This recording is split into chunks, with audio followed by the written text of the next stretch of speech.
오늘부터 주님께서 허락하시고 은혜해 주시는 대로 이 주일 아침 예배의 강설 시간에는 복음과 하나님의 나라에 대해서 말씀드리겠습니다.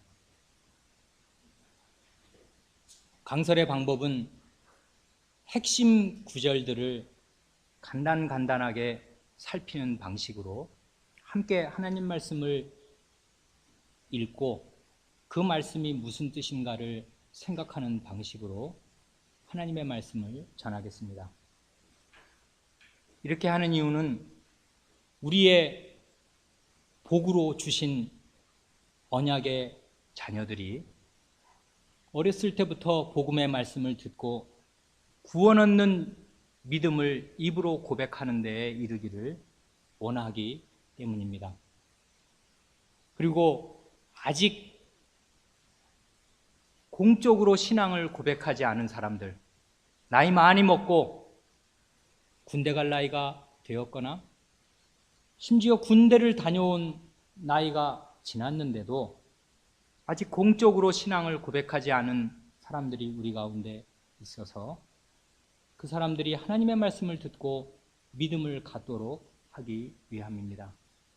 혹시 우리 주위에 복음을 함께 듣기를 원하는 사람이 있으면 초대해서 함께 들어도 좋을 것입니다. 그러나 그런 사람들만 위한 복음이 아닙니다. 이 복음은 언제든지 이미 믿는 우리가 다시 듣고 다시 들어서 우리가 과연 복음 위에 서 있는가를 확인하고 또 확인하여야 할 하나님의 구원을 주시는 말씀이고, 그뿐만 아니라 이 복음의 말씀을 들을 때 우리의 마음이 뛸 듯이 기뻐서 우리의 모든 봉사와 우리의 모든 헌신은 이 복음 위에서 나오는 것입니다. 오늘 우리가 본문으로 읽은 로마서 10장 9절부터 17절까지를 먼저 보겠습니다.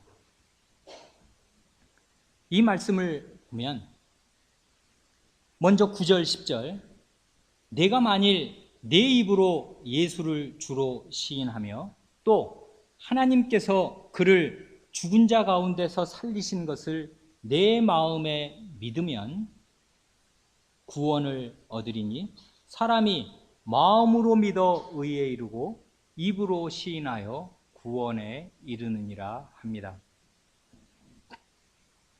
주요 동사를 한번 간추려 보시기 바랍니다. 입으로 예수를 주로 시인한다는 것, 그 다음에 마음으로 믿는다는 말이 9절에 나오지요. 10절에서는 순서가 바뀌어서 마음으로 믿어서 어떻게 된다는 말이 나오고 입으로 시인하여서 어떻게 된다는 말이 나오지요. 이것이 고대에 글 잘 쓰는 사람들의 전달하는 방식입니다. A, B, B, A.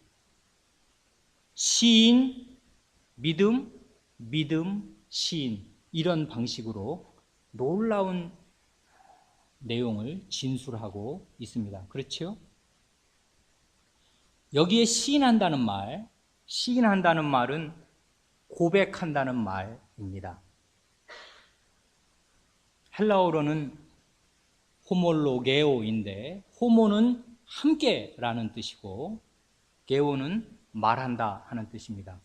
그러니까 고백이란, 신앙 고백이란 함께 말하는 것입니다.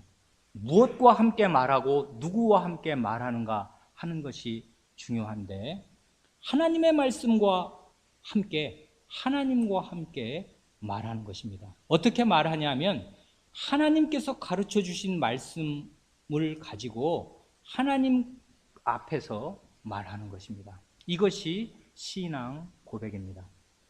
그러니까 신앙 고백의 내용이 중요한데, 그 내용은 내가 이렇게 믿는다고 자기 마음을 말하는 거 아닙니다. 하나님께서 신앙 고백할 내용을 주십니다. 그 내용이 여기 나와 있는데, 예수님을 주님으로 시인 고백하는 것입니다. 예수님이 나의 주인이시다. 이것이 신앙 고백의 핵심입니다. 누가 이렇게 말하겠습니까? 자기를 예수님의 종으로 두는 사람. 예수님이 나의 주인님이시고 나는 그의 종이다.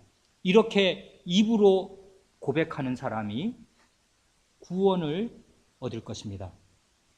또한 믿어야 하는데 9절에 보면 뭘 믿냐 하면 하나님께서 예수를 죽은 자 가운데서 살리신 것을 믿어야 한다 합니다. 예수 그리스도의 죽음과 부활, 말하자면 나를 위해서 죽으시고 부활하신 그분이 나의 주인이다 라고 말하는 그 고백과 그 믿음으로 사람이 구원을 받습니다. 이 말을 10절에서는 순서를 뒤집어서 사람이 마음으로 이러한 사실을 믿으면 그 있던 죄가 싹 없어져서 의롭다. 하나님께서 인정하실 만한 의로운 사람이라 하는 그 의에 이르게 되고 이러한 사실을 입으로 고백하면 구원에 이르게 된다 합니다. 그러니까 9절에서는 믿으면 구원을 얻으리니 그렇게 말하고 10절에서는 시인하면 구원에 이른다 이렇게 말하니까 두 가지가 꼭 붙어 있는 것입니다. 마음으로 믿으면 입으로 고백해야지. 아니, 믿음이야 마음으로 믿는 거 아니냐, 내가 마음으로 진짜로 믿는다니까 이렇게 말을 한다고, 아니 이렇게 생각한다고 해서 하나님이 구원하신다고 이 본문은 말하고 있지 않고 말씀드린 대로 A, B, B, A 가운데 있는 믿음을 입으로 시인하는 고백이 감싸고 있는 형국으로, 내 마음속의 믿음을 내 입의 고백이 감싸고 있는 형국으로 어떻게 사람이 구원받는가를 이야기하고 있습니다. 마음으로 믿되 믿음의 내용은 그리스도의 죽으심과 부활이고 그 부활하신 주님이 나의 주인이시다 하는 것입니다. 그런데 그 사실을 마음으로만 믿을 뿐 아니라 반드시 입으로 시인하고 고백하여야 한다 합니다. 이 고백의 내용은 당연히 하나님께서 주신 것입니다. 하나님께서 주신 것을 하나님 앞에 하나님과 함께 그 말씀과 함께 말하는 것, 이것이 시인이고 신앙 고백입니다. 이런 신앙 고백이 있을 때 그 사람이 구원을 받을 것입니다. 이것이 하나님의 약속이고 말씀입니다. 11절에서는 누구든지 저를 믿는 자는 부끄러움을 당하지 않는다 합니다. 그러면 누구든지 안 믿으면 어떻게 되냐면 부끄러움을 당할 것입니다. 그 마음속에 있는 죄, 그가 입으로 지은 죄, 그가 행동으로 지은 죄가 어느 날 만천하에 낱낱이 밝혀지게 될 것입니다. 그럴 때 얼마나 부끄럽겠습니까? 자기의 있는 죄가 모든 사람 앞에 밝혀지고 더구나 가장 두려우신 하나님의 눈앞에 낱낱이 밝혀지게 될 때 그 사람의 부끄러움은 이루 말로 표현할 수 없을 것이고 그 부끄러움을 영원히 씻을 길이 없을 것입니다. 그런데 누구든지 앞에서 얘기한 대로 믿으면 이 사람은 부끄러움을 당하지 않는다 합니다. 왜냐하면 마음으로 믿어 의에 이르기 때문에 그렇습니다. 죄를 씻고 믿으면 의롭다함을 받으니까 그 사람이 부끄럽지 않게 되는 것입니다. 죄인이 가장 부끄럽게 되는 길은 결국 멸망을 받고 영원한 지옥의 형벌에 처해져서 사형수다, 집안에 사형수가 있으면 그 집이 얼굴을 들고 다니겠습니까? 식구들이? 얼마나 부끄럽습니까? 이 세상에서도 사형수가 자기 집에 있다든지 무슨 독립운동을 하다 그렇게 된 것도 아니고 사형받을 만한 죄를 지어서 사형수가 되었다면 그 부모나 형제자매는 얼굴을 들고 다닐 수가 없을 것인데, 하물며 죄인이 영원한 지옥 형벌에 처해졌을 때 그 부끄러움을 씻을 길이 없을 것인데, 하나님께서 누구든지 저를 믿으면 부끄러움을 당하지 않으리라 하십니다. 그런데 다시 13절을 보면 앞에서 한 말을 이런 방식으로 반복합니다. 누구든지 주의 이름을 부르는 자는 구원을 얻으리라. 앞에서 11절에서는 누구든지 저를 믿는 자는 부끄러움을 안 당한다고 그랬잖아요. 마음에 믿는 걸 얘기한 건데, 여기서는 13절에서는 주의 이름을 부르는 자, 입으로 고백하는 거잖아요. 그러니까 지금 믿음과 고백, 시인이 이렇게 교차적으로 계속 반복되어서 나오고 있습니다. 누구든지 주님의 이름을 부르면 구원을 얻을 것입니다. 이때 부른다는 말은 그냥 주님, 그거 쉽네, 주님 이렇게 한번 부르면 구원을 얻는다는 말이 아닙니다. 이 부른다는 말은 구약 성경의 용례를 다 살피면 결국 하나님께 찬송을 드리고 하나님께 기도드리는 가운데 하나님의 성호, 그 거룩하신 이름을 부르는 것입니다. 결국 예배하는 행위와 예배하는 그 말, 그 고백, 그것을 가리키는 것입니다. 찬송이 그러니까 주님의 이름을 부르는 행위이고, 기도가 주님의 이름을 부르는 행위이고, 우리가 오늘 지금 이 시간에 모여서 하는 이것이 주님을 부르는 바로 그 행위입니다. 그러니까 주님을 마음으로 믿고 이런 식의 예배를 통해서 주님을 고백하는 그 사람이 구원을 얻으리라 합니다. 이것이 하나님 말씀의 약속입니다. 그 다음 13절부터 15절은 정밀하게 읽어야 할 주님의 말씀입니다. 13절부터 15절, 누구든지, 13절 방금 읽었죠? 14절, 15절, 그런즉 저희가 믿지 아니하는 이를 어찌 부르리요? 듣지도 못한 이를 어찌 믿으리요? 전파하는 자가 없이 어찌 들으리요?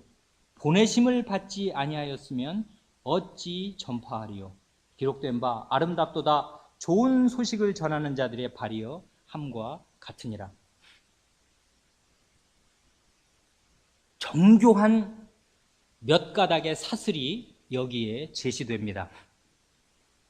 누구든지 주님의 이름을 부르면 구원을 얻는데, 구원을 얻으려면 불러야, 시인하고 고백하여야 구원을 얻는데, 믿지도 않는 사람을 어떻게 부르겠냐? 믿어야 부를 거 아니냐? 부르기 전에 믿어야 합니다. 시인하려면 믿어야 시인을 한다는 것이죠. 그런데 듣지도 못했는데 어떻게 믿겠냐? 믿으려면 들어야 한다.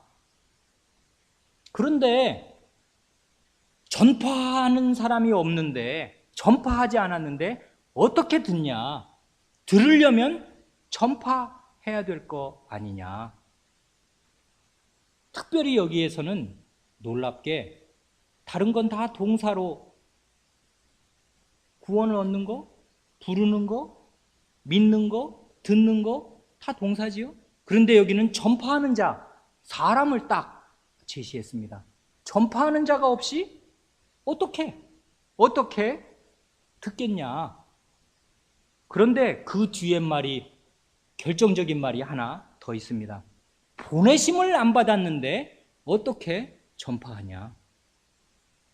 그러니까 이 5단계가 있는데, 먼저 그분이 전파자를 보내셔서 그 전파자가 주님의 보내심을 받아야 합니다. 그렇죠? 보내시고 보내심을 받는 일이 첫 번째고, 보내심 받은 사람이 주님께 보내심을 받았으니까 전파할 내용을 가지고 말씀을 전파해야 합니다. 전파하면 그 말씀을 듣습니다. 들으면 마음에 믿음이 생깁니다. 믿음이 생긴 사람이 그 마음에 생긴 믿음을 입으로 고백합니다. 그러면 구원을 얻습니다. 이게 하나님께서 말씀하신 약속입니다. 그런데 17절에 보면 이 모든 것을 한마디로 종합해서 이런 놀라운 말씀이 나옵니다. 그러므로 믿음은 들음에서 나며 들음은 그리스도의 말씀으로 말미암았느니라. 믿음이 들음에서 난다는 건 앞에 있는 정교한 사설에서 제시한 거죠. 그런데 그 뒤에 말씀, 들음이 어디서 나냐? 전파하는 자가 있어야 듣는다 그랬는데, 전파해야 듣는데 그 전파하는 내용이 뭐며 핵심이 뭐냐면 들음은 그리스도의 말씀으로 말미암았다 합니다. 그러니까 뭘 들어야 구원을 얻냐 하면 사람의 말을 들으면 구원을 얻을 수가 없고, 어떻게 그 부끄러운 모든 죄를 사람의 말을 듣는다고 죄가 씻어지겠습니까? 그런 일이 가능하겠습니까? 불가능합니다. 오직 그리스도의 말씀, 죽으시고 부활하신 그 그리스도의 말씀을 듣고 믿어야 구원을 받고 의에 이르고 부끄러움을 씻게 됩니다. 오직 그리스도 그분 입에서 나오는 그 말씀이어야 합니다. 그런데 우리가 어디에 가서 어떻게 그리스도의 말씀을 듣는단 말입니까? 그리스도가 지금 어디 계십니까? 하나님 보좌 우편에 계시는데 그 그리스도의 말씀을 들으면 믿음이 생기고 믿고 고백하면 구원을 얻는데, 그 그리스도의 말씀을 우리가 꼭 들어야 되겠는데 어디서 듣는단 말입니까? 이것이 우리에게 사활이 걸린 중요한 문제가 아닐 수 없습니다. 그러니까 이 로마서 말씀은 사실은 말해주지 않은 게 아니라 그리스도께서 보내시고 전파할 자를 보내시면 그 사람이 그리스도의 보내심을 받고서 전파하는 것이니까, 그리스도가 하늘에서 직접 내려오셔서 우리 이 자리에서 야, 이게 내 말이니까 이거 꼭 들어라, 믿어야 된다, 그렇게 말씀하는 것이 아니고, 원래 왕이 백성에게 직접 말씀합니까? 이 작은 조선 나라의 왕도 백성을 직접 상대하는 거 아닙니다. 전부 승지, 도승지를 보내는 거 아닙니까? 왕명을 전달할 사자를 보내는 거 아닙니까? 그게 왕의 위엄 아닙니까? 마찬가지로 하늘에 계신 주님께서, 부활하셔서 높아지신 주님께서 자신의 사자를 보내십니다. 보내심을 받지 않는데 누가 이게 왕명이요 하고 전달한다는 말입니까? 그 보내심 받는 이 일이 대단히 중요하고, 왕명을 전하는, 왕명을 받은 사실이 대단히 중요합니다. 그게 없이 그냥 누가 이게 복음입니다 하고 누가 얘기해 준다고 그 말을 믿었다고 어떻게 내 그 생생한 그 죄들이 다 씻어지며 의롭다 하심을 받으며 구원을 얻는단 말입니까? 그 그리스도의 말씀을 들어야 하는데, 그 그리스도가 자기 자신을 위임해서 이게 왕명이 틀림없다라고 전달할 사람, 그런 사람을 부르시고 보내시고 그 사람이 그리스도의 말씀을 전하면, 마치 옛날 도승지나 이런 사람들이 어명이요 하고서 그 교지를 읽어 나갈 때 그걸 듣는 사람은 그 앞에서 무릎 꿇고 절한 다음에 무릎 꿇고 듣는 거 아닙니까? 이 전하는 사람은 왕이 아닐지라도 왕이 보낸 사람임에 틀림이 없고, 그 사람이 지금 읽고 낭독하는 그 교지는 왕의 친필 사인이 들어있는 것이니까 당연히 왕명이니까 왕 그 자신의 말씀이 되는 것입니다. 그러니까 우리가 그리스도의 말씀을 어디서 듣느냐 하는 것이 결정적으로 중요한데, 그리스도의 말씀은 그리스도의 보내신 자를 통해서 듣는 것입니다. 이 사실을 에베소서 4장 8절로 12절에서 이렇게 말합니다. 에베소서 4장 8절, 그러므로 이르기를 그가 예수 그리스도, 부활하신 그리스도께서 위로 올라가실 때 사로잡힌 자를 사로잡고 사람들에게 선물을 주셨다 하였도다.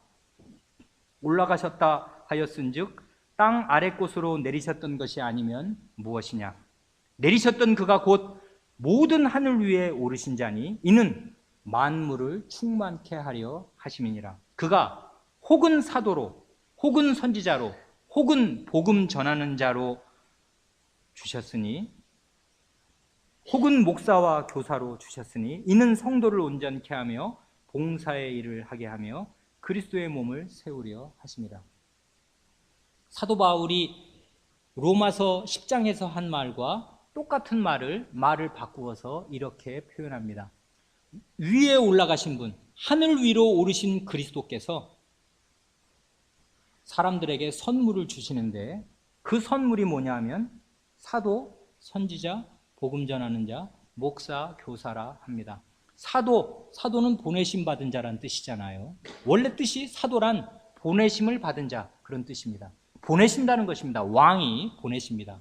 그 사도, 선지자, 복음 전하는 자는 다 1세기에 있다가 죽은 주님께로 간 사람들입니다. 그러면 그 다음 사람들은 어떻게 하란 말입니까? 누가 보낸단 말입니까? 그 다음 사도시대가 끝나면 그 뒤에 2000년 중에 100년이 말하자면 제1세기가 사도시대였다면 그 뒤에는 목사와 교사의 시대입니다.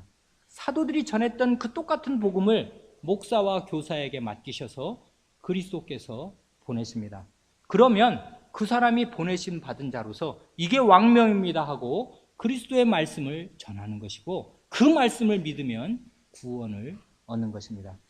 그래서 이 에베소서 4장 8절에서 이렇게 위로 올라가신 그리스도가 어떻게 누구를 보내시는가를 말한 사도는 앞에 에베소서 2장 17절에서 이렇게 말할 수 있었습니다. 에베소는 아시는 대로 소아시아 지방에 있는 곳이지요. 이방인 지역이었죠. 예루살렘이 아니지요. 그 에베소에 이렇게 에베소 교회를 향해서 이렇게 말합니다.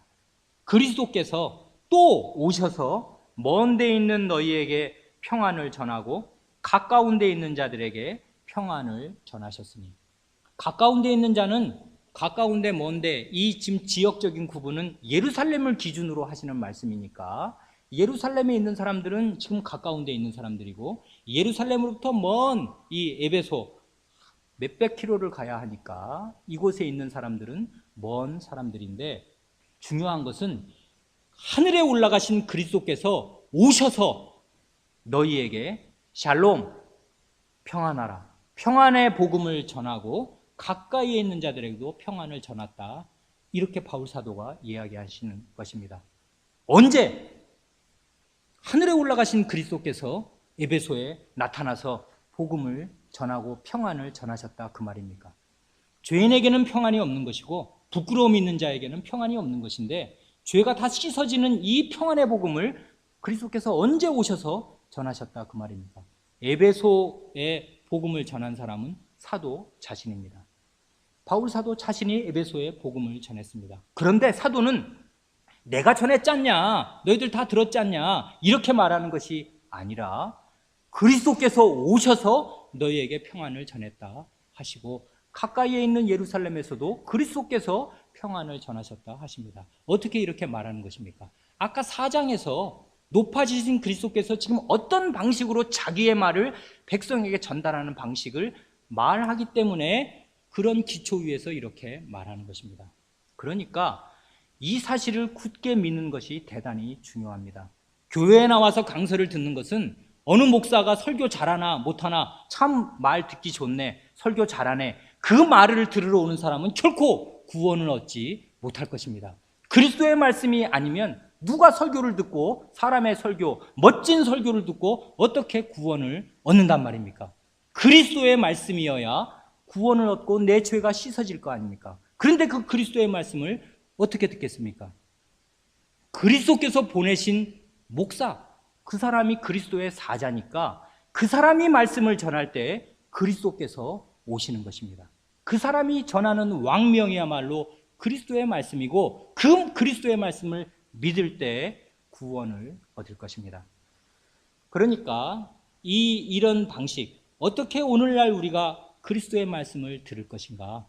그리스도의 말씀을 듣고 마음에 믿어서 어떻게 신앙 고백을 해야 구원에 이를 것인가를 이 에베소서와 로마서 10장은 잘 가르쳐 줍니다. 그 다음 마태복음 10장 32절 33절을 보겠습니다.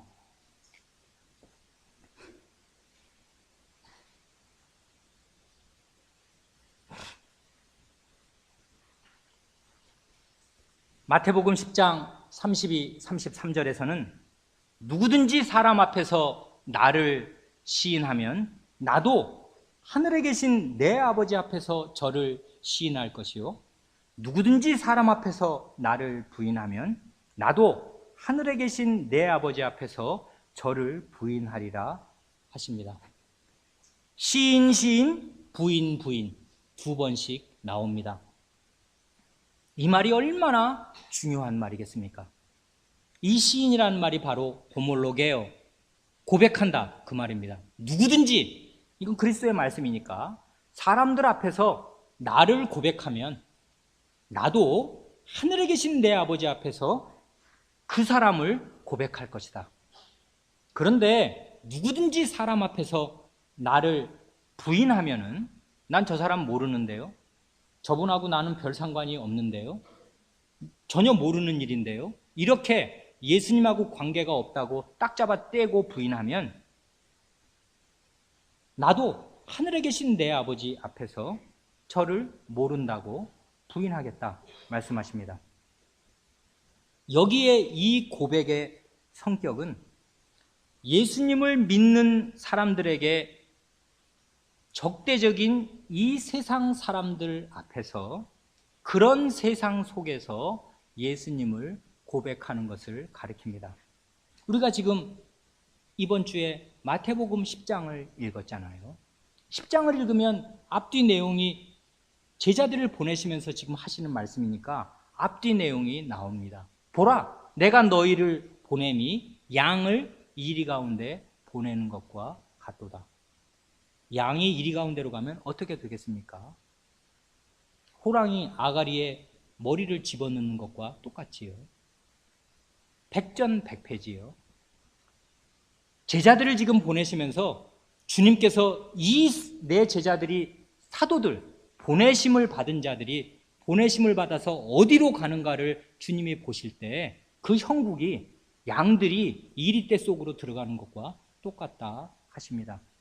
그래서 사람들을 삼가라, 저희가 너희를 공회에 넘겨주겠고 저희 회당에서 채찍질 하리라 하고 그 앞에서 말씀하시고, 너희가 나를 인하여 임금들과 총독들 앞에 끌려가리라. 장차 형제가 형제를, 아비가 자식을 죽는 데 내어주며 자식들이 부모를 대적하여 죽게 하리라.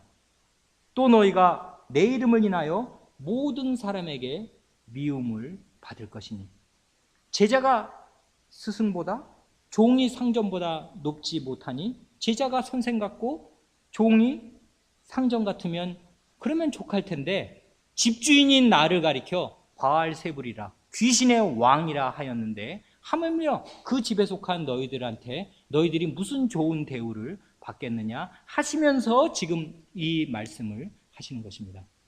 그러니까 신앙 고백이 왜 중요한가 하면 이 세상이 적대적인 세상이기 때문에 그렇습니다. 주님을 믿는 사람들에게 호락호락한 세상이 아닙니다. 주님을 믿으면 가만히 두지 않고 나 주님을 믿는 사람이라고 말하면 어려움이 반드시 오게 되어 있는 세상이니까 말해라 하시는 것입니다. 그냥 저는 마음으로 믿을게요, 마음으로 믿으면 되지요, 이 말하면 직장에서 떨려나는데요, 뭐 먹고 살아요?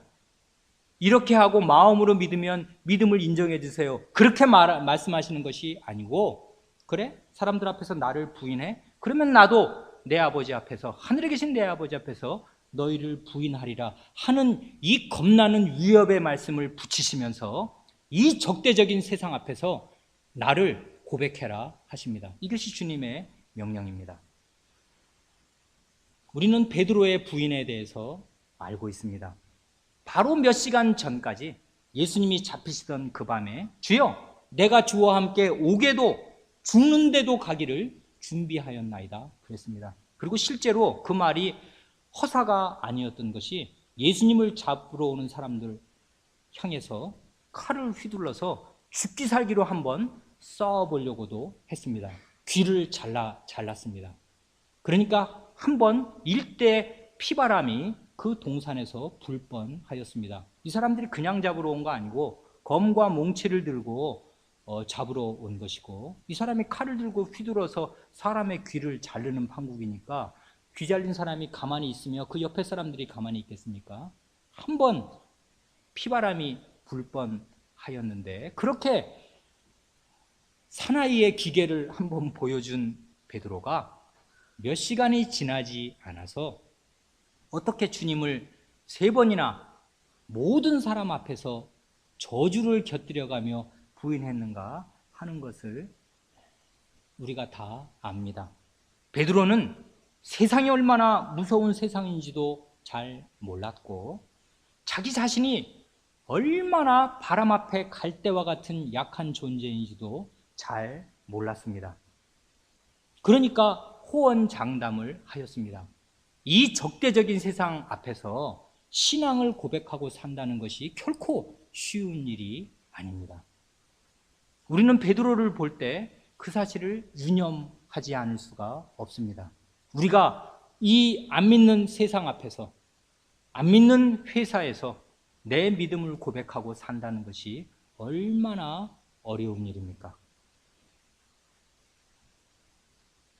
그 다음 구절, 디모데전서 6장 12절로 14절을 보겠습니다.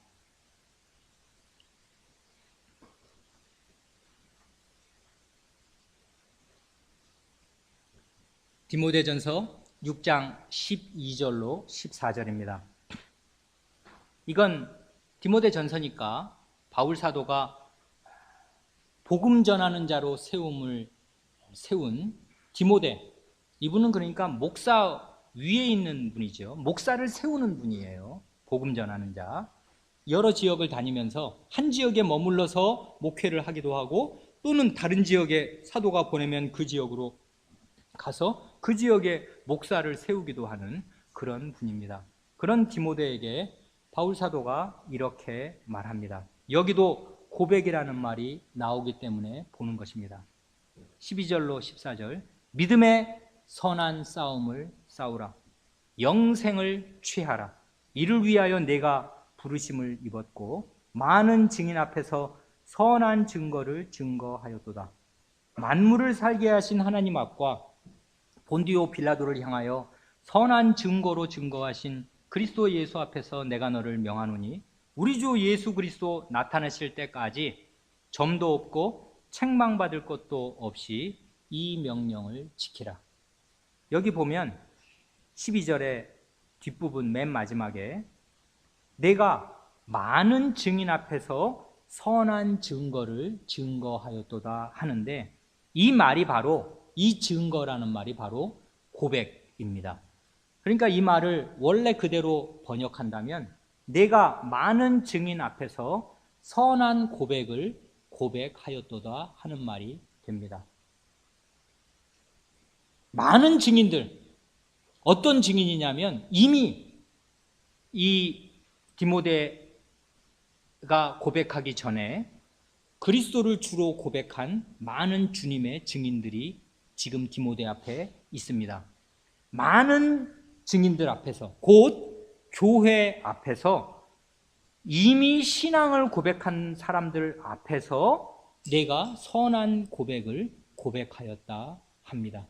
그러니까 신앙 고백은 어디에서 하는 것인가 하면 바로 앞에 마태복음 10장을 따르면 적대적인 이 세상 앞에서도 나는 주님을 믿는 사람입니다 하고 모든 사람에게 미움을 받을 그 자리에서도 그렇게 고백하는 것이 신앙 고백이라면은, 또한 세상 앞에서만이 아니라 많은 증인 앞에서 선한 고백을 고백하는 것입니다.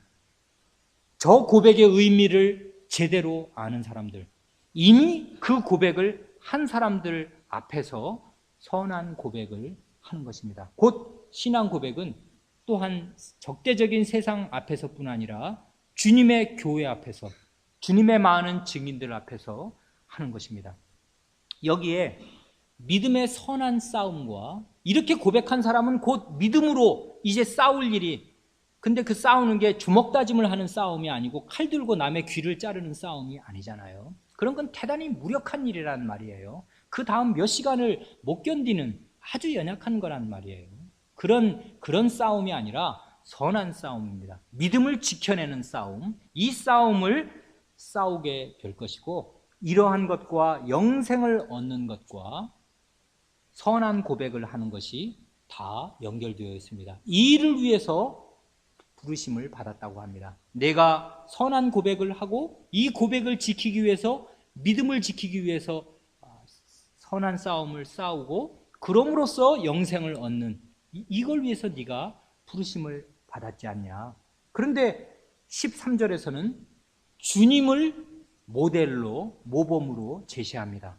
빌라도, 본디오 빌라도를 향하여 선한 증거로 증거하신 그리스도 예수 앞에서 내가 너에게 이렇게 선한 증거를 증거한 너에게 믿음의 선한 싸움을 싸우라고 명한다. 그리스도가 어떻게 증거하셨습니까? 빌라도가 내가 유대인의 왕이냐? 이렇게 물을 때 빌라도가 누굽니까? 로마 총독 아니에요. 로마의 황제를 대표하고 대신해서 지금 그리스도를 신문하는 사람 아니에요. 이 세상, 그 당시 전 세계의 가장 강력한 제국의 황제의 위엄을 대표하는, 이 세상 나라의 가장 발달된, 가장 힘센 나라의 황제를 대표하는 국가 공권력 앞에서 신문을 받으실 때 내가 유대인의 왕이냐? 물으니까 내 말이 옳도다. 그렇게 빌라도에게 대답하시고, 또는 나를 너에게 넘겨준 자들의 죄는 더 크니라 하셔서, 예수님은 지금 피고로 앉아 있는데 피고가 자기 앞에 있는 재판장, 이 죄가 있고 나를 너에게 넘겨준 자들의 죄는 더 크다 하고 논죄를 거꾸로 하면서 할 말을 다 하시되, 그러나 따박따박 묻는 말을 다 대답하신 것이 아니라 대제사장과 이 백성의 장로들이 여러 말로 예수님을 고소할 때는 빌라도가 기이 여길 만큼, 아니 피고면은 자기를 변명해야 할 텐데 쓸데없는 말에는 한마디도 대답하지 않으시면서 선한 고백으로 고백을 하셨습니다. 할 말과 안 할 말을 가리시면서 주님께서 이 세상 공권력 앞에 재판을 피고로 받으시면서 선한 고백을 고백하셨습니다. 이 주님을 본받아서 너도 그렇게 하라 하는 것입니다. 그 다음 히브리서 3장 1절을 보겠습니다.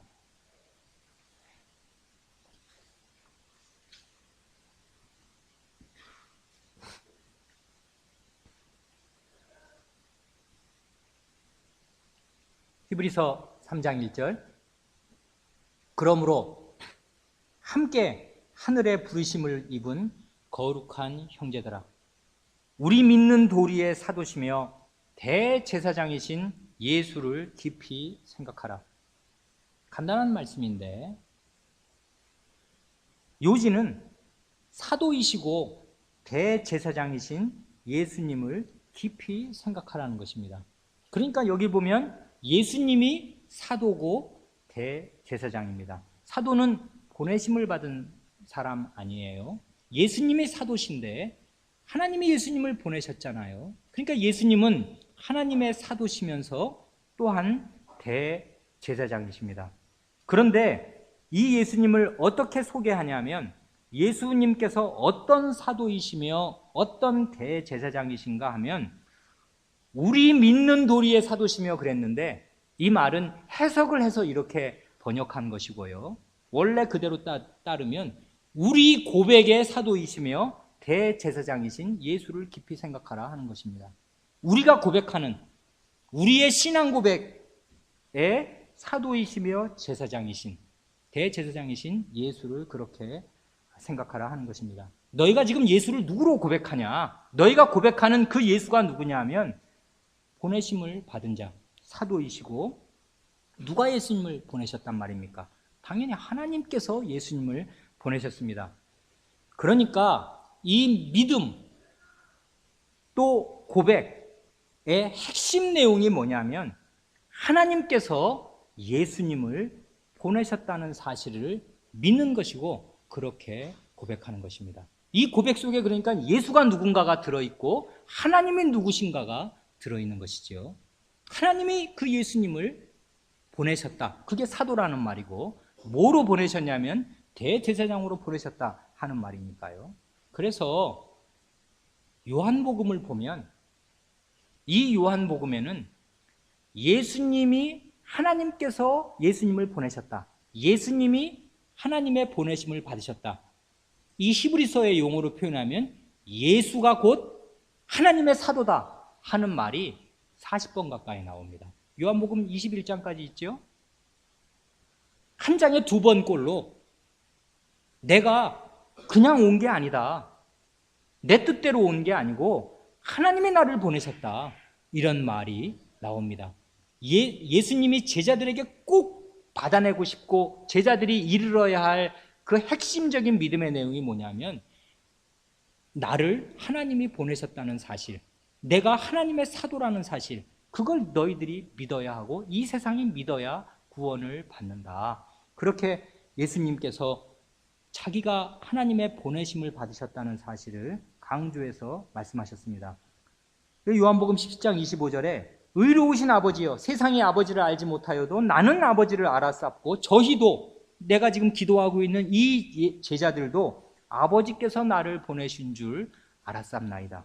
이렇게 기도하십니다. 또 그 기도 바로 앞부분에서는 17장 21절 아버지께서 내 안에 내가 아버지 안에 있는 것 같이 저희도 다 하나가 되어 우리 안에 있게 하사 세상으로 이번에는 제자들이 아니라 세상으로 아버지께서 나를 보내신 것을 믿게 하옵소서. 그러니까 이 세상도 믿어야 할 건 뭐냐면 하나님께서 예수님을 보내셨다. 그러니까 이 내 앞에 걸어다니는 이 예수는 하나님이 보내신 구원자다. 이걸 믿어야 하고 제자도 그걸 믿어야 합니다. 그래 예수님께서 내가 스스로 온 것이 아니로 아버지께서 나를 보내신 것이다. 우리가 유명한 구절 영생은 곧 유일하신 참 하나님과 그의 보내신 자 예수 그리스도를 믿는 것입니다. 영생이란 하나님의 보내신 자를 믿는 것, 그것이 영생입니다. 이렇게 하나님께서 예수님을 보내셨는데 하나님께 보내심을 받은 예수, 곧 하나님의 사도인 예수께서 이제는 제자들을 자기를 대신할 사람으로 보내십니다. 아버지께서 나를 보내신 것 같이 나도 너희를 보내노라. 그래, 나를 영접하는 사람은 나를 영접하는 게 아니라 나를 보내신 아버지를 영접하는 것이고 너희를 영접하는 사람은 너희를 영접하는 게 아니라 너희를 보낸 나를 영접하는 것이다. 이것이 곧 아까 보내신 자가 보내심을 받지 아니하였으면 누가 어떻게 전파하리요 하는 말씀의 뜻입니다.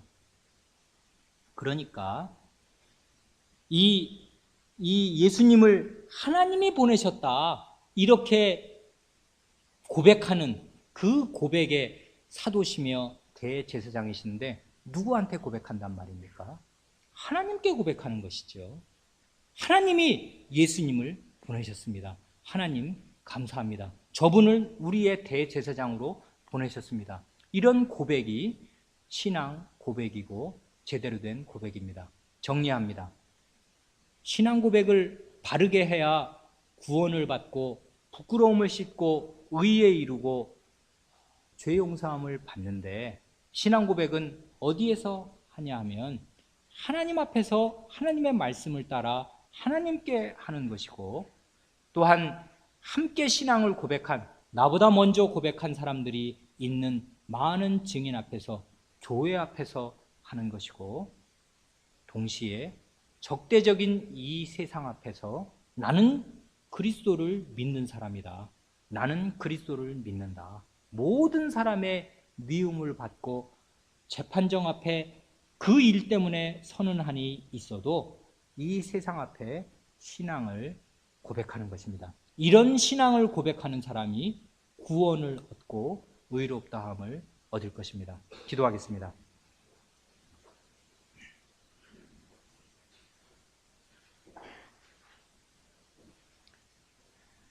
거룩하신 주님, 주님께서 하나님의 보내심을 받아 저희의 대제사장으로 오셨사오며 저희는 우리 주 예수 그리스도를 하나님의 보내신 자로 알고 믿었사옵고 그리스도를 저희 죄를 위하여 죽으시고 부활하신 분, 그리하여 저희의 주인이 되신 분으로 믿고 고백하게 하셨사오니 감사드리옵니다.